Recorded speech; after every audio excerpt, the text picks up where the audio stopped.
won't stop till I hear him say,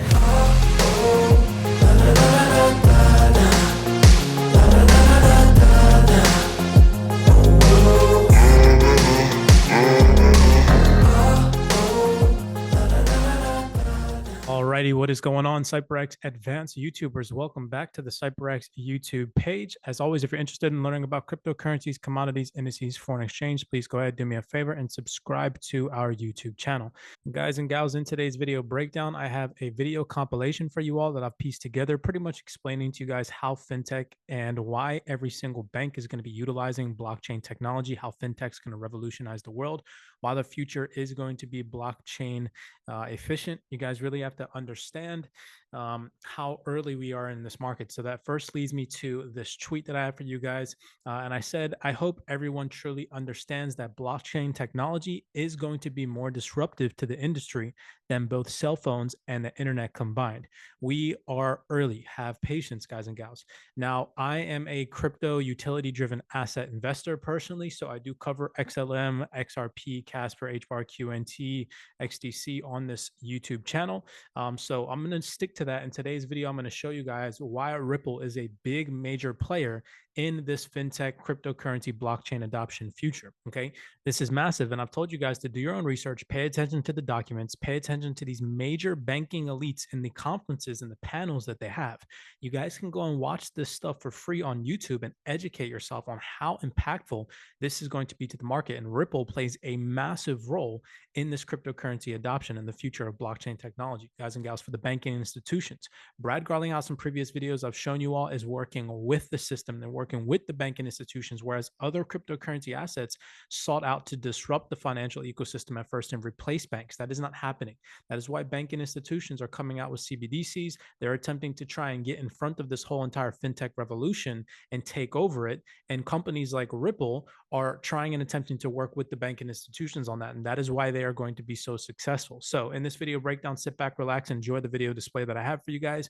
Make sure that you give this video a thumbs up. We really do appreciate the love and the support. As always, I will see you guys in the next YouTube video breakdown. Let's dive in. Very excited to be here. Let me start by asking all of you a question. Who in the room enjoys their banking experience? Says a lot. Well, I have good news. Good news is we are currently going through one of the biggest transformations in financial history, the fintech revolution. And it's going to transform banking as we know it.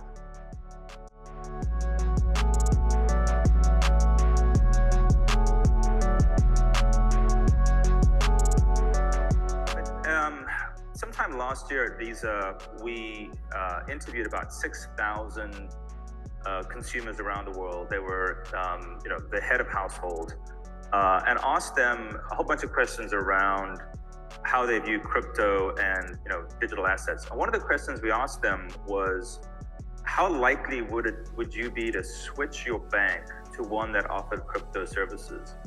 And over a third of respondents said that they would.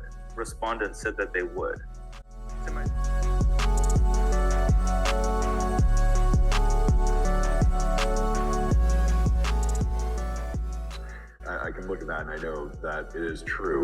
Blockchains, it allows you to transact bilaterally without counterparty risk. So we transact without counterparty or settlement risk. So when you intersect those two things, you can create marketplaces where you're agnostic to your counterparty. And this is incredibly powerful in financial services, because if you think about financial services, all it is essentially intermediated marketplaces. So think about how we trade stock, for example. DTCC sits in the middle as the registrar. We have an exchange that operates, and then we have introducing and clearing brokers on every transaction. Blockchain, you don't need that. Effectively, you can go to a decentralized exchange, and two counterparties can face off directly. They don't need to know who each other are because of the displacement of trust and truth and the elimination of counterparty and settlement risk. And not only do you eliminate DTCC, you eliminate the NASDAQ and the NYSE, and you eliminate all the introducing and clearing brokers, the Schwabs and the Robinhoods of the world. You don't need them in that context. Equally large and impactful is payments. So if we think about interchange, Visa, MasterCard sit in the middle and they own the rail. You have your issuing bank, issuing processor, merchant bank, merchant acquirer. blockchain, I could simply take a wallet with stablecoin and transact bilaterally to the merchant, be able to pay the merchant real time, and not have to go through that infrastructure or that friction that necessitates the issue that we have today. For that friction that necessitates the issue that we have today. So.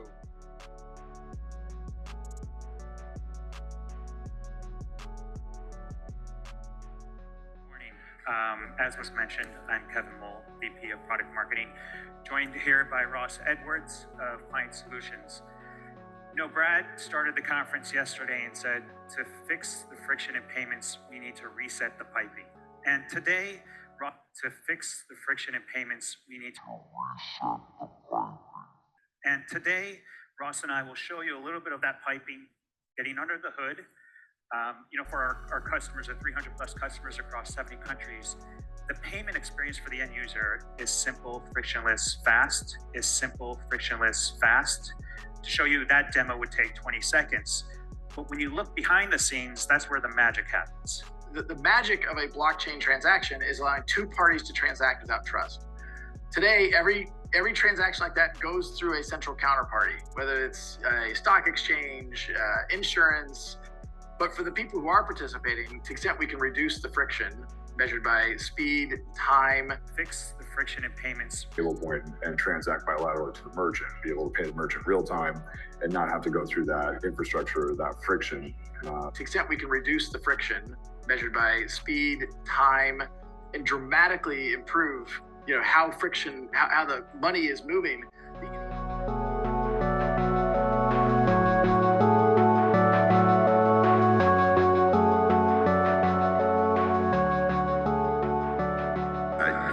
Needed the banking. So one of the interesting contexts when you think about DeFi, a lot of people look at DeFi and they say, well, DeFi is going to disintermediate the banks. There's no role for banks in DeFi, et cetera, et cetera. We don't have that view at all. We think blockchain is very, very much an infrastructure that's powerful for banks to leverage and utilize. I don't think anybody here will be surprised that many in the crypto industry have evangelized things like overthrowing governments and down with banks. And from the earliest days at Ripple, I and we have taken the point of view that governments aren't going away. That sounds like a crazy statement to even say, hey, governments aren't going away. But look, we're at a blockchain summit. There are some in the crypto world who absolutely think, how do we get rid of governments? How do we get rid of banks? Ripple said, maybe pejoratively describing the banks and governments as barges, using your thing. So I don't mean in a mean way, but the best way to have the biggest impact is to engage the system, to get the barge to be far more efficient in terms of speed, in terms of cost, in terms of accuracy. And then you're going to have a bigger impact in enabling the internet of value and frankly impacting the whole economy. And so it's important for banks to play a role and be participating in this. And this is one of the big hurdles that we have, which is the last mile on this is getting broad regulatory buy-in to the construct. I was on the sidelines as a banker and watched the first wave of fintech happen, right? And our business was decoupled and peeled apart, repackaged and resold. And so banks can do a lot. Right, kind of sit on the sidelines. And as you think about, and then I've seen the internet come to be in the banking business. I've seen cell phones evolve to smartphones. In my view, blockchain is going to be as disruptive and beneficial to the industry as those things were. And so sitting on the sidelines is not an option. At this point, the technology, the value of the technology is there. It will make things better for customers, and economically better, safer, faster, and so we just see high value of tech. So we want to work on, we want to lean in here and be a part of leading that. Right. Yeah. So it's interesting to me which indicates that we're still really early, and that's a common theme. I think we're real early. I had a chance to listen to some of the previous panel, but. A consortium has been put up, of which both these folks are members of. But what's key about this is it's a bank-owned network. So the banks own it, and the banks are building a payment infrastructure, a payment ecosystem that I think is ultimately going to crowd out every other method of moving money. So the banks own it, and the banks are building a payment infrastructure, a payment ecosystem that I think is ultimately going to crowd out every other method of moving money. Network is a 24/7, 365 rail of which banks or customers of banks can move money to one another. And this addresses ACH, addresses interchange, addresses cross-border remit, and SWIFT. It has a massive, profound ramification to the broader payments ecosystem.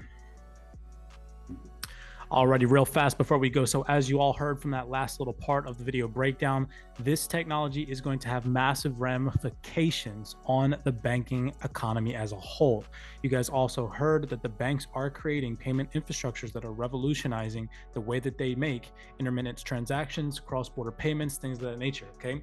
Ripple and XRP are playing a massive role in this. You guys and gals cannot deny the fundamental aspect of this market, and that Ripple is playing a major role in implementing this technology to major banking institutions. Guys and gals, I mean, you cannot make this up. You see the headlines. Ripple joins new digital dollar initiative to help explore solutions for US CBDC program. This is not all by mistake, okay? This is all planned, pre-programmed. You see Ripple has seats in the Federal Reserve now, okay? You also see them across the country. It is not just in the United States where this adoption is taking place, okay? Every single thing that's happening right now in the cryptocurrency market is all pre-planned and pre-programmed. It is a part of the massive global reset. Do your research, guys and gals. Do not sleep on this information. We see even here, Ripple joins the Digital Pound Foundation, designing a path for a CBDC forward future, okay? From the video snippet and displays, you guys can see why Ripple is going to play such a massive role in revolutionizing the global financial ecosystem. It is not a joke. If you guys do your research, again, simply just an hour a day or an hour a week or an hour a month of Ripple XRP research, you will come to the conclusion that they are going to be a massive disruptor. Not against banking institutions. They are working with the banking institutions, which is why they are going to come out on top. The banking institutions cannot lose. As you guys saw from the video, they are 100,000% adopting this technology. It is just a matter of time. That is all. Right now, they're going to shake out the weekends. They're going to continue to cause FUD in the market. The state of the economy is still in unrest, or at least it's going to be unrest in the near future. There's going to be massive liquidations event that take place. Blessings to you guys all. I hope that you guys are awake. You guys are aware. You guys are doing your research. And if you like video breakdowns like this, go ahead and smash that thumbs up button. Subscribe to the YouTube channel. We do appreciate the love and the support here at CYPRX. Blessings to you guys all. I will see you all in the next video breakdown. Won't stop till I hear him say